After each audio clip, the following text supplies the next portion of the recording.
দেশে যারা ফেসিবাদ কায়েম করেছিল তাদের দোসর হিসাবে বর্তমান রাষ্ট্রপতিকে দেশের মানুষ ভালোভাবে চেনেন এবং জানেন। বিএনপি নির্বাচনী প্রতিশ্রুতি থেকে সরে এসেছে এমন অভিযোগ তুলে নীলফামারী ৩ আসনে জামায়াতের সংসদ সদস্য ওবায়দুল্লাহ সালাফি বলেছেন, সবার আগে বাংলাদেশ নয়, বরং সবার আগে বিএনপির নেতাকর্মীরা, এমন ধারণা জনমনে তৈরি হয়েছে। বিএনপি নির্বাচনের পূর্বে দেশের মানুষের প্রতি যে প্রতিশ্রুতি দিয়েছিল, যে প্রত্যাশা ব্যক্ত করেছিল, সেই প্রত্যাশা থেকে এত তাড়াতাড়ি কিভাবে তারা সরে আসলেন যদি জিজ্ঞেস করা হয়, তখন তারা বলেন যে আমরা তো খুব আশান্বিত ছিলাম, আমরা খুবই খুশি ছিলাম যে বিএনপি বলেছিল সবার আগে বাংলাদেশ।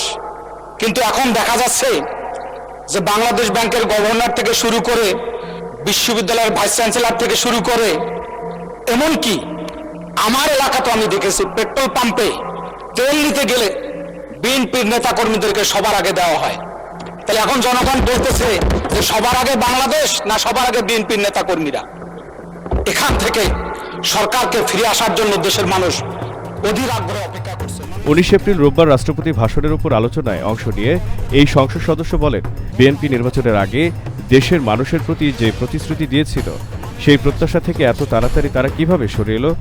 আমরা যখন গণভোটের কথা বলি, গণরায়ের কথা বলি, তখন ট্রেজারি বেঞ্চের মাননীয় সদস্যবৃন্দ বলেন সংবিধানের কথা। এদেশের মানুষ যখন বলেন যে বাংলাদেশ জাতীয়তাবাদী দলের দীর্ঘদিনের যে দলীয় সঙ্গীত প্রথম বাংলাদেশ আমার শেষ বাংলাদেশ, সেটি রাতারাতি পরিবর্তন হয়ে এখন হয়েছে প্রথম সংবিধান আমার শেষ সংবিধান, জীবন সংবিধান আমার মরণ সংবিধান।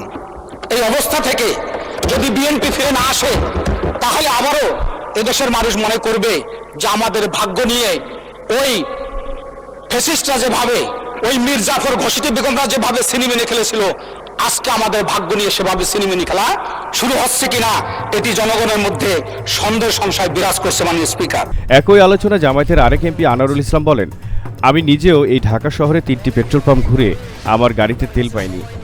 আজকে জ্বালানি তেলের জন্য আমি এর আগেও বলেছিলাম, আমি নিজেও এই ঢাকা শহরে 3টি পেট্রোল পাম্প ঘুরে আমার গাড়িতে আমি তেল পাইনি।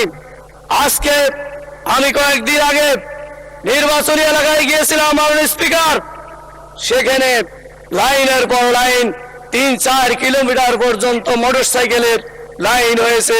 সারা দেশে সড়ক পথে যখন এসেছি দেখেছি এরকম লাইনের পর লাইন। আর আজকে বলা হচ্ছে তেলের কোনো সমস্যা নাই। এভাবে আমাদের আজকে সাধারণ জনমানুষকে আজকে দেখা যাচ্ছে বিক্ষুব্ধ করা হচ্ছে। এই বিস্ফোরণ ঘটলে এর জন্য বর্তমান সরকার দায়ী থাকবে মাননীয় স্পিকার।